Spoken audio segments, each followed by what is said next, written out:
Irmãos, nessa manhã eu quero fazer com vocês uma reflexão profunda sobre o que nós pensamos de Deus. Quem é Deus para você? O que Ele representa para você? A imagem de Deus dentro da sua mente, ela oscila ou ela é uma imagem constante da perfeição, do amor, da misericórdia de Deus? Ou Deus para você uma hora é bom, maravilhoso, outra hora Ele não presta, Ele não lhe ouve, Ele não olha para você? Eu quero começar convidando você a abrir a sua Bíblia no Salmo 9.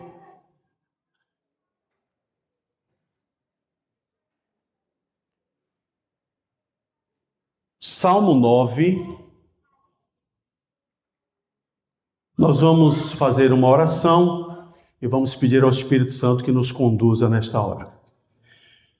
Grande Deus, amoroso Pai, o Senhor sabe, Pai, que meditar na Tua Palavra, apresentar a Tua Palavra de uma forma clara, inteligível, não é obra humana, é obra do Espírito Santo. O vaso que o Senhor escolheu nesta manhã é frágil e precisa muito da unção do Teu Espírito. Cada irmão aqui presente, Pai, precisa da unção do Teu Espírito. Dá-nos esta graça para que saiamos daqui renovados, para que saiamos daqui fortalecidos, acreditando que o Senhor é um Deus perfeito, que dirige a nossa vida de maneira perfeita. Em nome de Jesus, amém. O Salmo 9, versículo 10, o salmista diz assim: Em Ti, pois, confiam os que conhecem o Teu nome. Porque Tu, Senhor, não desamparas os que Te buscam. Irmãos, só confia em Deus quem conhece a Deus. No passado, havia uma forma de se relacionar com Deus que, para mim, reflete o momento, mas é perniciosa, é prejudicial. Abra a sua Bíblia, Gênesis. Eu vou apresentar para vocês pelo menos 4 casos que refletem o mesmo pensamento da época. Gênesis capítulo 16. Gênesis capítulo 16. Eu quero refletir com vocês sobre uma frase, uma pergunta. Por que Deus é sempre o culpado?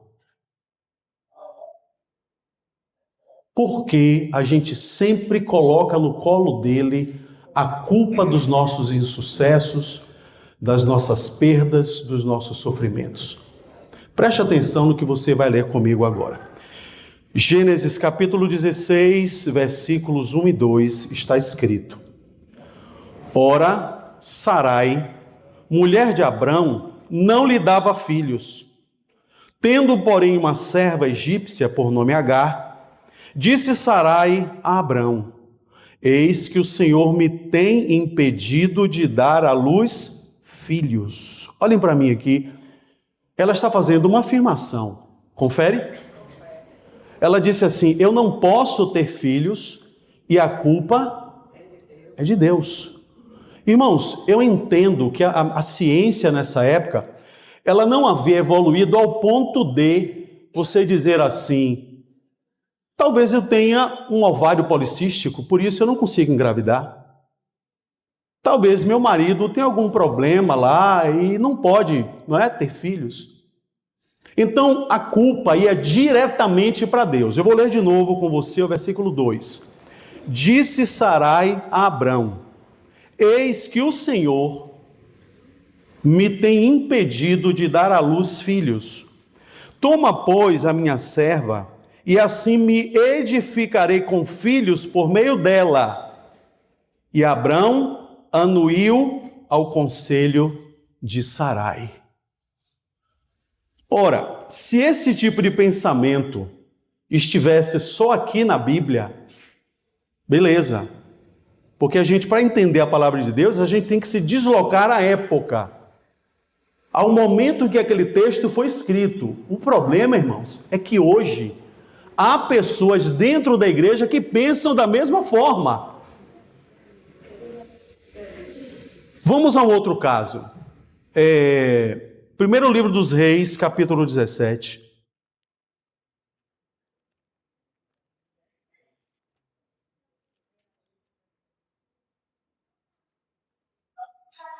Aqui nós vamos encontrar Elias na casa da viúva que morava em Sarepta, na região da Síria. Vocês lembram que Elias ficou refugiado ali por alguns anos, porque a chuva havia cessado no reino de Israel. Chegou um momento, irmãos, que o filho daquela viúva ficou doente e veio a falecer. Capítulo 17, versos 17 a 20, preste atenção nesse texto. Depois disto, adoeceu o filho da mulher, da dona da casa, e a sua doença se agravou tanto que ele morreu. Então disse ela a Elias: que fiz eu, ó homem de Deus, que vieste a mim para trazeres à memória a minha iniquidade e matares o meu filho? Ele lhe disse: dá-me o teu filho. Tomou dos braços dela e o levou para cima, ao quarto onde ele mesmo se hospedava, e o deitou em sua cama. Observe a oração de Elias, o que ele diz a Deus. Então clamou ao Senhor e disse: ó Senhor meu Deus, também até a esta viúva com quem me hospedo afligiste, matando-lhe o filho? De acordo com Elias, quem matou o filho da viúva? Irmãos, a Bíblia diz que ele adoeceu. A gente adoece. Deus não precisa mandar nada para nos matar, a gente adoece. É vírus, é bactéria, tanta coisa. Mas olha a expressão de Elias, irmãos. Eu vou ler de novo o verso 20. Então clamou ao Senhor e disse: ó Senhor meu Deus, olha o que vem agora. Também até a esta viúva. Quando ele usa essa expressão, até a esta viúva, ele está querendo dizer o quê? O Senhor tem castigado a tanta gente, o Senhor tem matado tanta gente por aí, até o filho desta viúva que me hospeda, o Senhor matou também? Irmãos, é isso que Deus tem que ouvir dos nossos lábios? Acusações como essas aqui, irmãos? Por que o Senhor matou minha mãe? Por que o Senhor matou meu pai? Uma vez eu estava numa igreja, aqui no interior da Bahia, e uma irmã levantou-se e pediu oração. Ela disse: olha, tem meses que eu não venho à igreja, porque minha mãe adoeceu de câncer, e eu orei muito, clamei muito a Deus, foram semanas de oração pedindo que Ele curasse minha mãe, e minha mãe morreu de câncer. E eu não aceitei a morte de minha mãe, eu questionei Deus, e eu fiquei tão chateada que eu parei de vir à igreja. Quem é Deus para você? Para você chantageá-lo? Irmãos, a gente não sabe quem é o Deus a quem a gente serve. Vamos a outro episódio, Ruth. Você vai voltar agora. Ruth está lá depois de Josué, depois de Juízes. Nós estamos estudando bastante, né, o livro de Josué. Então você vai achar o livro de Ruth. É um livro bem pequenininho.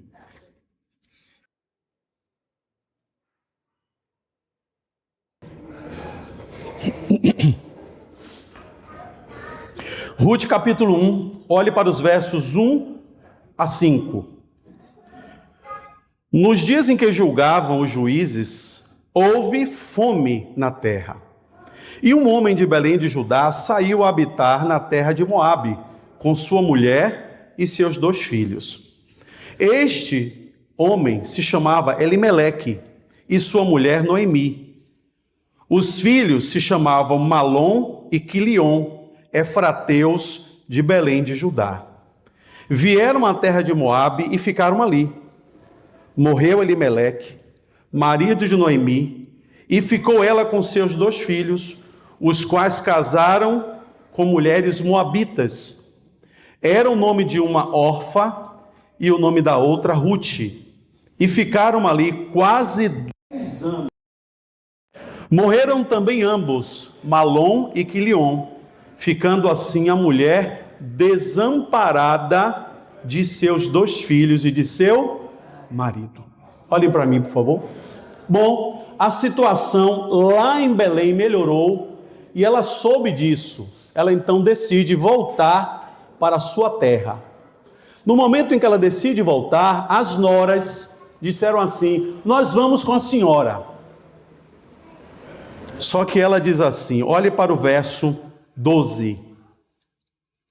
Tornai, filhas minhas, ide-vos embora, porque sou velha demais para ter marido. Ainda quando eu dissesse, tenho esperança, ou ainda que esta noite tivesse marido e houvesse filhos, esperá-los-íeis até que viessem a ser grandes? Abster-vos-íeis de tomardes marido? Não, filhas minhas, porque, olha o que vem agora, olha a bomba, porque por vossa causa a mim me amarga o ter o Senhor descarregado contra mim a sua mão. De quem era a culpa da perda do marido, dos filhos? Era de Deus. Ela volta para Belém. Olhe para o verso 19. Então ambas se foram. Aqui Ruth decide ir com a sogra. A outra voltou para Moabe. Então ambas se foram e chegaram a Belém. Sucedeu que ao chegarem ali, toda a cidade se comoveu por causa delas. E as mulheres diziam: não é esta Noemi? Porém ela lhes dizia: não me chameis Noemi, chamai-me Mara, porque grande amargura me tem dado Todo-Poderoso. Ditosa eu parti, porém o Senhor me fez voltar pobre. Porque, pois, me chamais Noemi, visto que o Senhor se manifestou contra mim e o Todo-Poderoso me tem afligido. Irmãos, esse tipo de pensamento coloca em Deus a máscara de um Deus que oscila entre bondade e maldade, amor e crueldade. Se ela tivesse com o marido vivo, os filhos vivos, cheia de netos, voltando para Belém, e tudo que ela havia deixado em Belém agora estava renovado, bonito, muitas plantas, maravilhoso. Deus é maravilhoso, o Senhor me abençoou.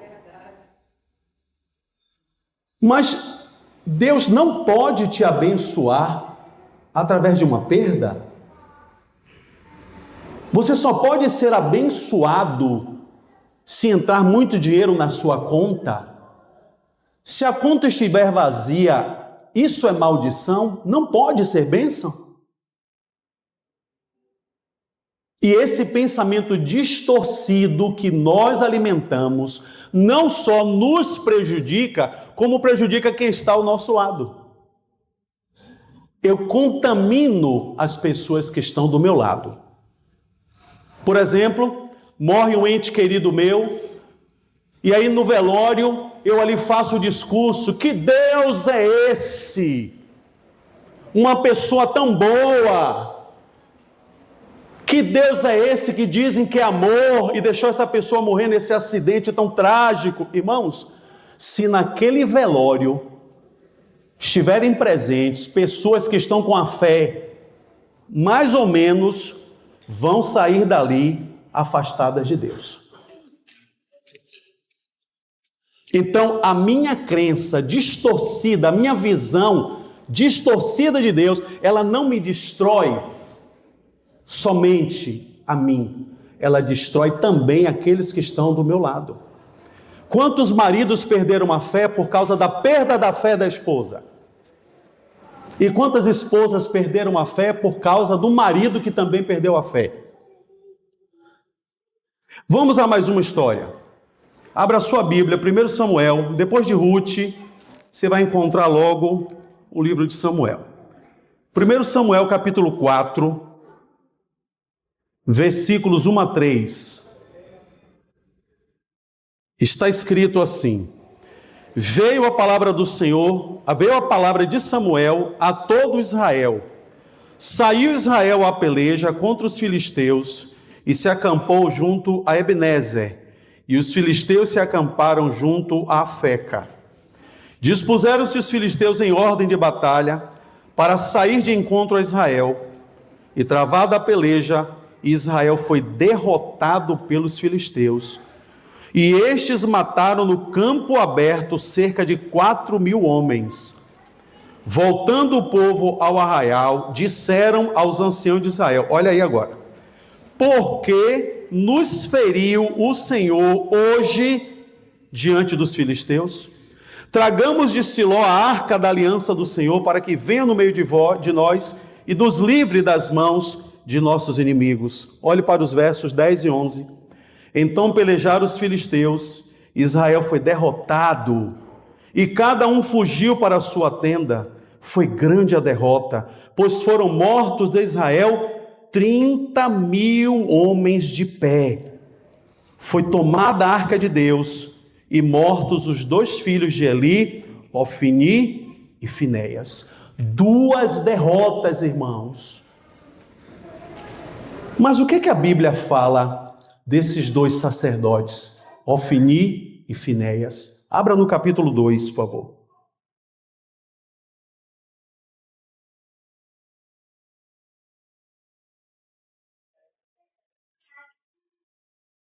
Eram, porém, capítulo 2, verso 12, a partir do verso 12. Capítulo 2, a partir do verso 12. Eram, porém, os filhos de Eli, filhos de Belial. Vocês sabem o que é isso, irmãos? São pessoas más, pessoas perversas. 2 sacerdotes com essa personalidade aqui, ó. E não se importavam com o Senhor. 2 líderes que não se importavam com Deus, não estavam nem aí para Deus, irmãos. Mas na hora da batalha, Deus tinha que defendê-los. Deus tinha que dar a vitória para eles. Mas a Bíblia diz que não é assim, irmãos.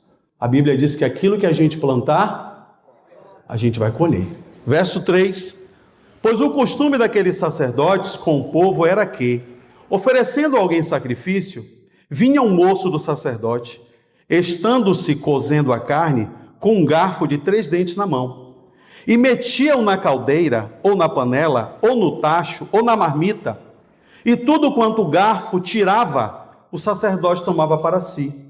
Assim se fazia Israel, a todo Israel que ia ali a Siló. Também, antes de se queimar a gordura, vinha o moço do sacerdote e dizia ao homem que sacrificava: dá essa carne para assar ao sacerdote, pois não aceitaremos de ti carne cozida, senão crua.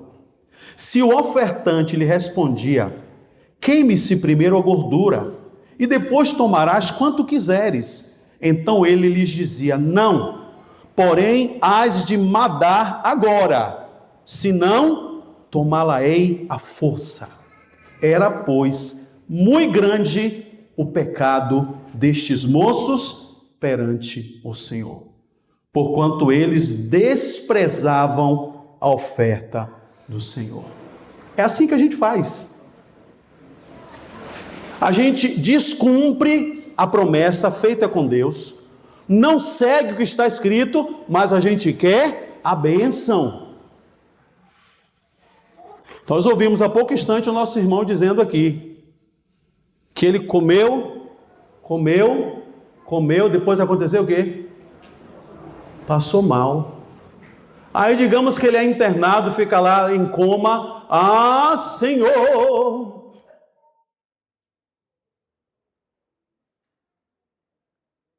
A culpa de quem é? Não foi da gula, não. A culpa foi de Deus, que ele adoeceu. Ah, Senhor, a irmã Chicotinha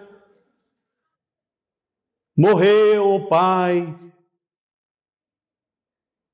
Só que antes da irmã Chicotinha morrer, eu fui visitá-la. Ela estava boa.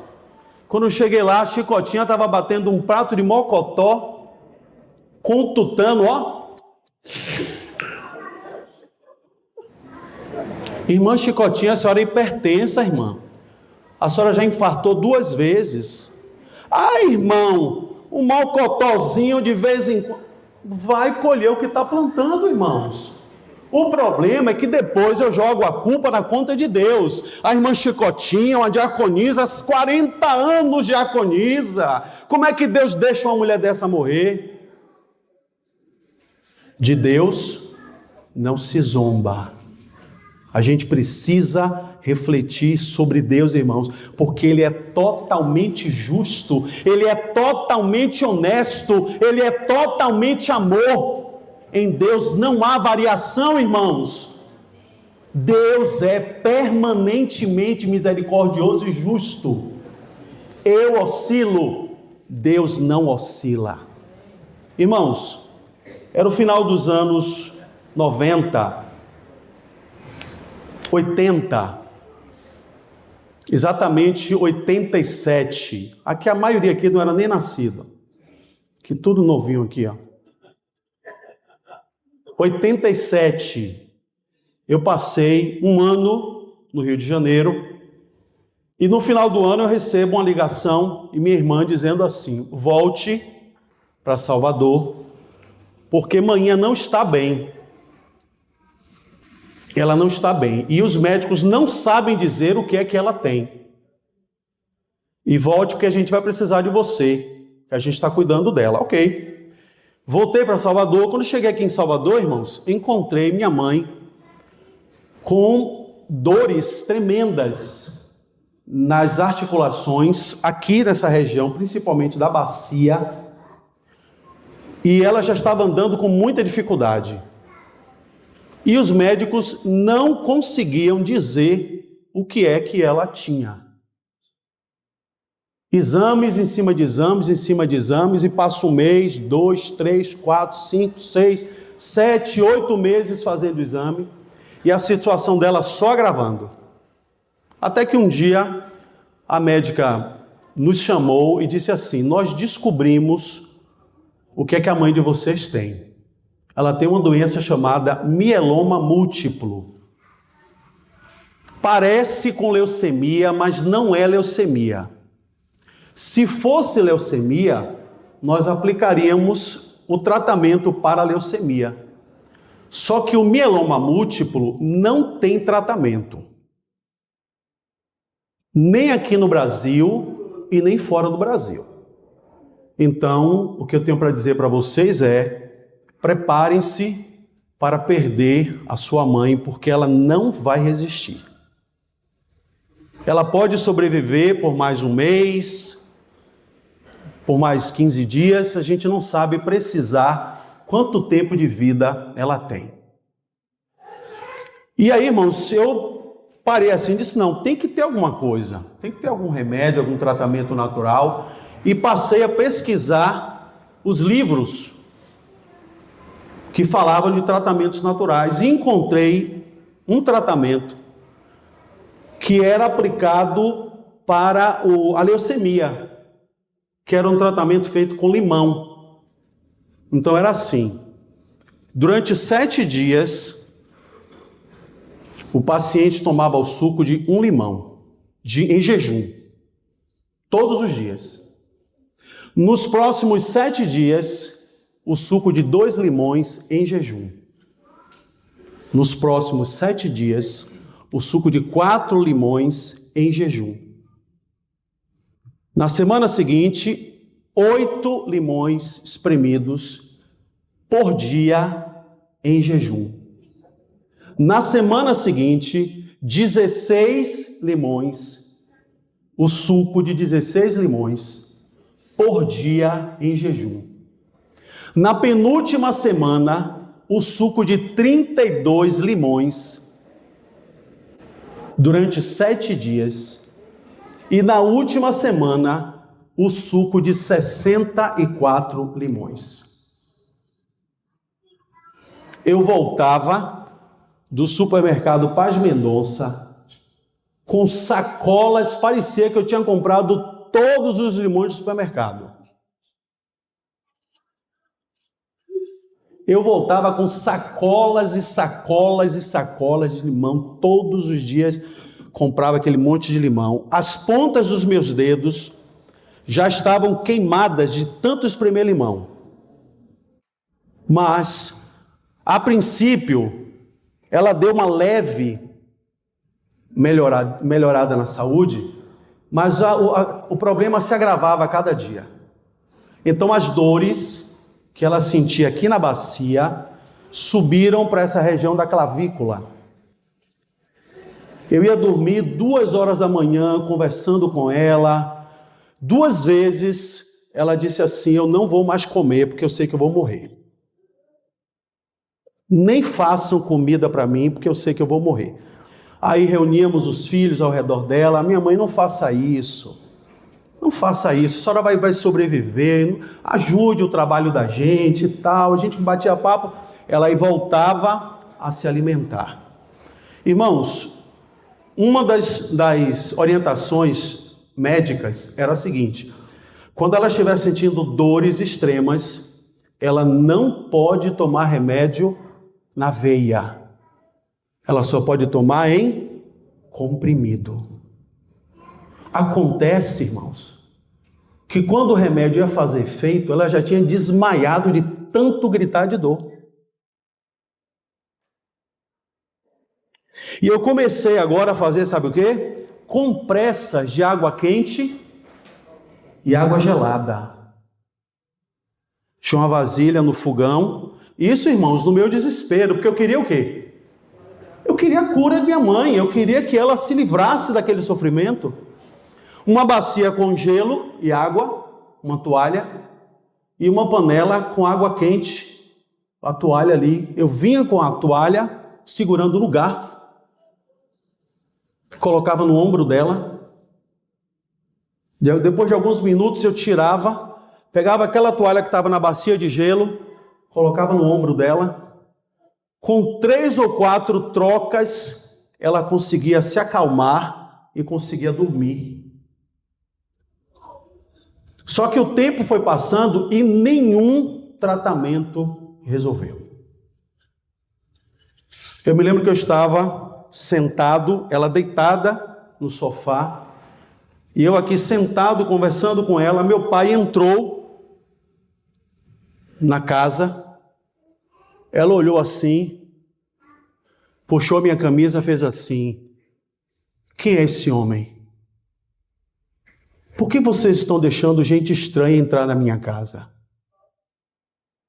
Irmãos, o homem que teve 10 filhos com ela, ela não reconhecia mais. Ligamos para a médica. A médica disse assim: traga ela urgente para o hospital. Levamos para o Hospital Salvador e lá ela esteve internada por alguns dias. Irmãos, nós íamos, a princípio, logo quando a médica detectou a doença, nós íamos uma vez por semana no Hemoba para ela tomar papa de hemácias. Nas últimas semanas, nós estávamos levando minha mãe todos os dias para tomar uma bolsa de papa de hemácias. Quando aquela papa de hemácias entrava na corrente sanguínea dela, o câncer fazia assim, ó, destruía tudo. No dia seguinte, ela já tinha que tomar outra bolsa. Levamos ela para o Hospital Salvador. Era um sábado. Eu estava aqui na igreja, JA, tocando na igreja. Esse piano aqui é minha testemunha. Está aqui. Estava sentado ali tocando na igreja, quando alguém, uma vizinha, mandou me chamar. Eu desci E a vizinha disse assim: olha, ligaram lá do hospital, sua irmã ligou do hospital e disse para você ir para lá, porque sua mãe está lhe chamando. Aí eu disse: bom, já que eu devo ficar lá a noite toda, fui em casa, troquei de roupa e fui pronto para passar a noite no hospital. E passei a noite lá. Irmãos, foi a pior noite que minha mãe enfrentou desde que eu tenho consciência da existência dela na minha vida. A impressão que eu tinha é que ela lutava contra alguma coisa. Porque ela se mexia, ela esticava o braço, ela esticava o outro braço, e ela se virava para um lado e para o outro, e eu clamando a Deus: Senhor, o que é isso? Peguei no sono, quando já ia chegando às 5 horas da manhã, minha irmã me acorda aos gritos, dizendo: segure manhinha, e ela já estava, ela se mexia tanto na cama que a impressão é que ela ia pular da cama, mas ela estava de olhos fechados e gemendo. Então minha irmã disse: segure manhinha, porque eu vou chamar a enfermeira. E naquela hora, irmãos, ela se debatendo ali na cama, eu segurei ela nos meus braços. E ela começou a vomitar sangue.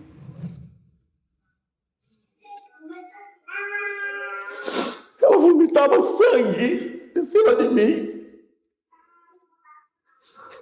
A enfermeira chegou, gritou: saiam todos, saiam.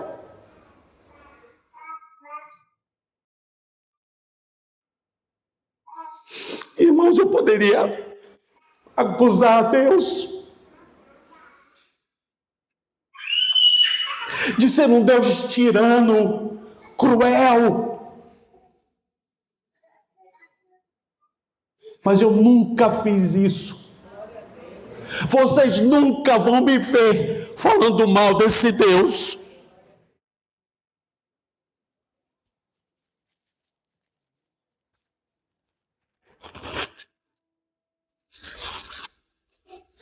Tem gente que sai da igreja porque perdeu o namoro, irmãos.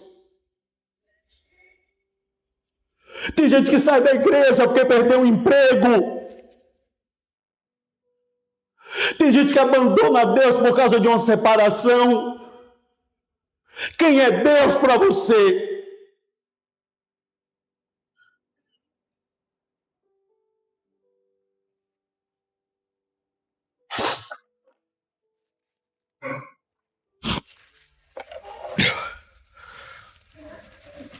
Antes de minha mãe morrer,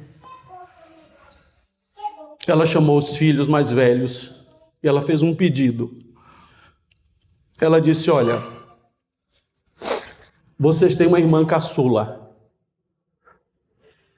e eu sei que eu não vou viver para criá-la, para terminar de criá-la. Cuidem de minha filha. A gente fez assim: mãe, a senhora nem precisa fazer um pedido desse. É claro que nós vamos cuidar dela. Claro. A igreja fez um retiro aqui para o sul da Bahia. E segundo relatos, minha irmã caçula estava brincando com outras crianças da igreja, na beira da praia. Aquela praia que a água recua e fica aquela pista de areia assim.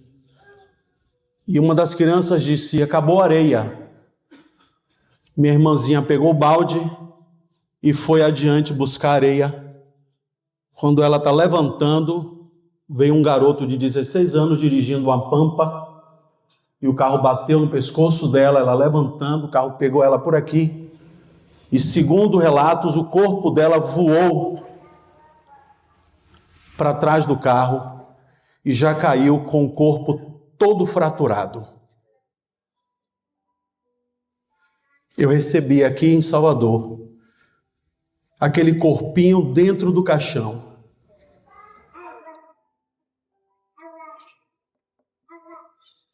Eu tenho a impressão que o diabo disse assim: eu vou tirar esse cara da igreja.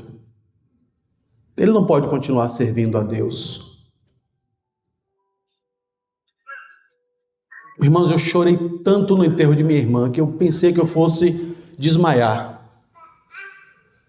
Porque ficou aquela impressão de que nós não havíamos cuidado dela como tínhamos prometido. Minha mãe pediu tanto que a gente cuidasse dela, perdemos. Passam-se os anos e a gente descobre meu pai com dificuldade para andar.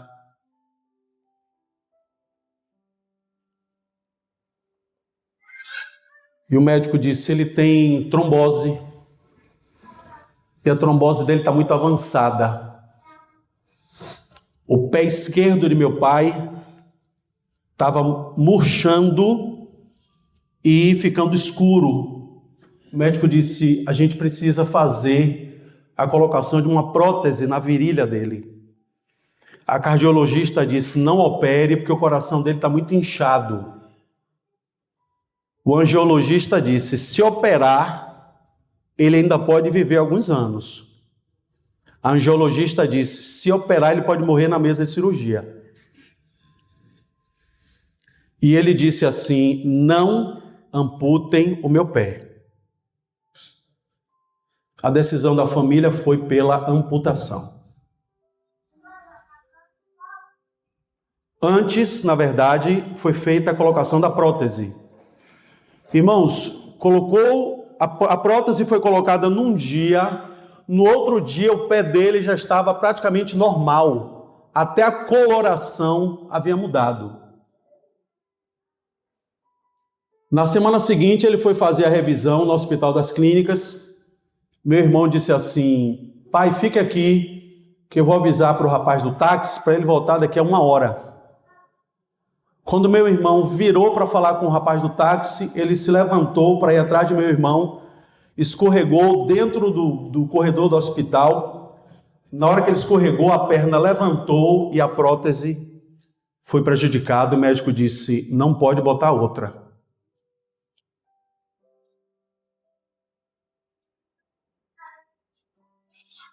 No dia seguinte, o pé de meu pai voltou para a mesma condição. Então, teve que se amputar acima do joelho.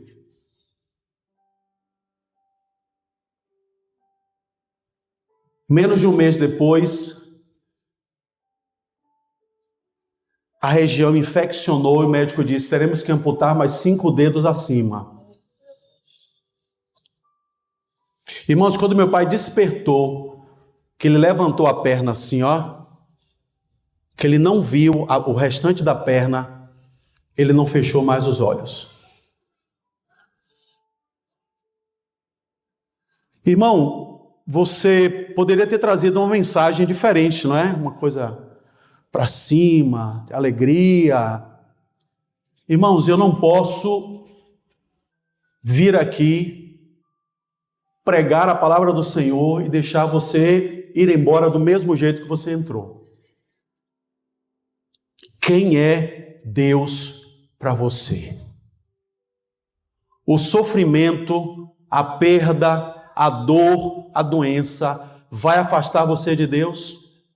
A fofoca vai afastar você de Deus? Eu oro a Deus para que você o ame a tal ponto que nada o afaste da presença do Senhor. Irmãos, o que mais tem que acontecer na minha vida, eu não sei. Mas o que eu sei é que eu não vou sair da presença do Senhor. Eu não vou sair da casa do Senhor, não importa, irmãos. Falem bem de mim, falem mal de mim, não importa. Eu não estou na igreja por causa de A, B e C. Eu estou na igreja por causa de Jesus Cristo. Por causa de Jesus Cristo. Lamentações, está depois do livro de Jeremias. Lamentações.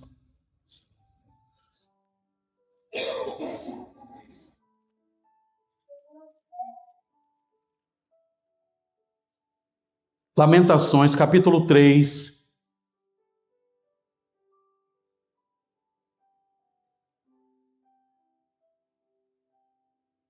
versos 39 e 40, diz assim: Por que, pois, se queixa o homem vivente? Queixa-se cada um dos seus próprios pecados. Esquadrinhemos os nossos corações, provemo-los e voltemos para o Senhor. Antes de Lamentações, você vai encontrar o livro de Jeremias, capítulo 41.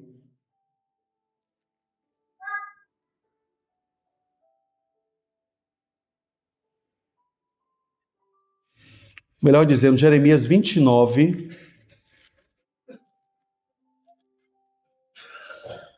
Um texto bastante conhecido dos irmãos.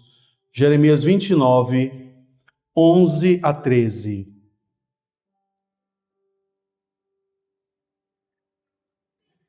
Está escrito: Eu é que sei que pensamentos tenho a vosso respeito, diz o Senhor.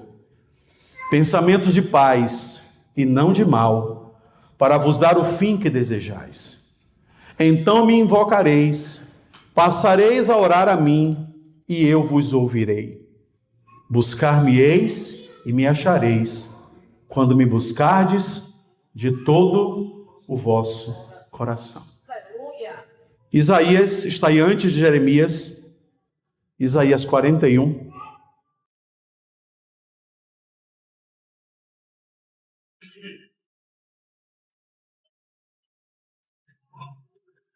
Primeiro versículo 10. Está escrito: Não temas, porque eu sou contigo. Não te assombres, porque eu sou o teu Deus. Eu te fortaleço e te ajudo e te sustento com a minha destra fiel. Olhe agora para os versos 13 e 14. Porque eu, o Senhor teu Deus, te tomo pela tua mão direita e te digo: não temas, que eu te ajudo. Não temas, ó vermezinho de Jacó, povozinho de Israel. Eu te ajudo, diz o Senhor, e o teu Redentor é o Santo de Israel. Irmãos, nessa manhã eu gostaria de saber quantos aqui querem renovar sua fé e seu Deus Todo-Poderoso. Amém. Louvado seja Deus. Se você não foi provado ainda, você será provado. Mas que depois da prova, você esteja mais firmado na presença do Senhor. Nem a morte, nem a vida, nem a altura, nem profundidade, nada nos separará do amor de Deus que está em Cristo Jesus, nosso Senhor. Não deixe que a dor, o sofrimento, a perda, a dúvida afaste você do Senhor. No dia do juízo, se eu disser para Deus: Senhor, eu não te segui, porque eu não entendi os teus caminhos, Ele vai dizer para você: mas eu pedi que você confiasse em mim. E você confiou em tanta gente que te fez mal, por que você não confiou em mim? Ah, Senhor, eu não fiquei na igreja porque surgiu lá uma fofoca. Ele vai dizer assim: mas era para você ter olhado para mim. Era para você ter firmado os seus passos em mim, na minha palavra. Não permita, meu irmão, não permita, minha irmã, que nada separe você do coração de Deus. Irmãos, por que Deus permite que a dor, o sofrimento, a perda se abata sobre todos os seus filhos? Porque Ele precisa descobrir quem é dele e quem não é dele. Quem não é dele, a perda de um dedo mindinho vai fazer com que essa pessoa se afaste. Ela vai sair, ela vai voltar para o mundo, ela vai experimentar de tudo que o mundo tem para oferecer, ela vai virar as costas para Deus. Mas quem é de Deus vai perder o braço, mas vai permanecer na presença do Senhor. Deus ainda vai nos provar, porque morar na santa cidade é algo muito bom. E Ele não vai colocar nesse lugar quem não merece estar nesse lugar. Feche seus olhos. Ó Deus, perdas, dores e sofrimentos não provam que o Senhor está ausente da nossa vida. O Senhor não se ausenta da nossa vida. O Senhor Jesus Cristo disse: eis que estou convosco todos os dias, até a consumação dos séculos. Portanto, não importa se eu estou gozando de plena saúde ou se eu estou enfrentando uma doença grave, o Senhor não nos abandona. Ajude-nos, Deus, a não repetir os discursos que nós acabamos de ler no livro de Ruth, no livro de Gênesis, no livro de Samuel, quando os teus filhos do passado, sem entender o que estava acontecendo, diziam: Deus está descarregando sobre mim a sua poderosa mão. Por que essas histórias estão aqui na Bíblia? É para que a gente não copie os erros que essas pessoas cometeram, para que a gente faça diferente, enfrentando o desemprego, a morte, a dor, a separação, o sofrimento.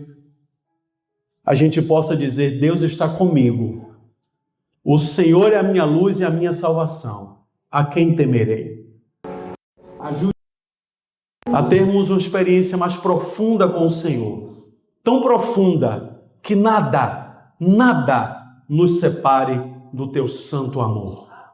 Dá-nos um restante de sábado feliz ao teu lado, em nome de Jesus. Amém, Senhor.